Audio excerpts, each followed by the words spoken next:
गोलू चौहान।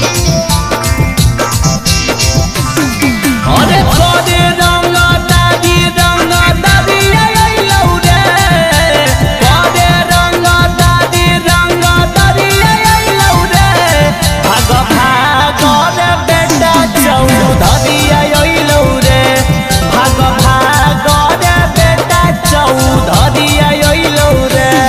अरे लेके काला थार बुलेट गाड़ी आइलौ रे, लेके काला थार बुलेट गाड़ी आइलौ रे, भाग भाग रे बेटा चौधरी आइलौ रे, भाग भाग रे बेटा चौधरी आइलौ रे,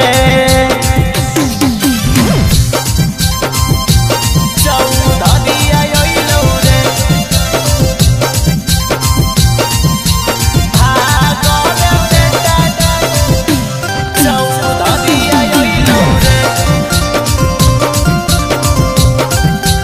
भाग रे बेटा।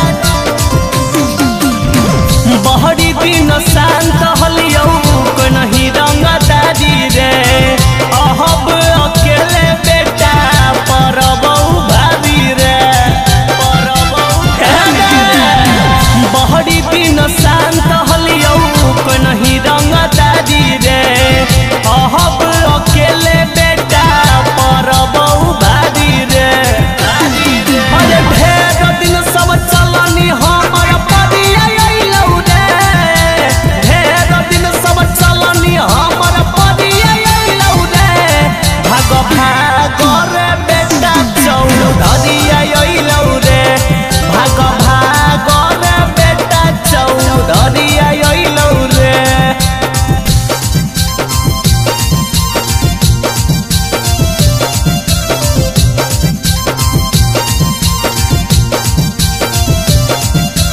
भाग रे बेटा चौधरी आइलौ रे,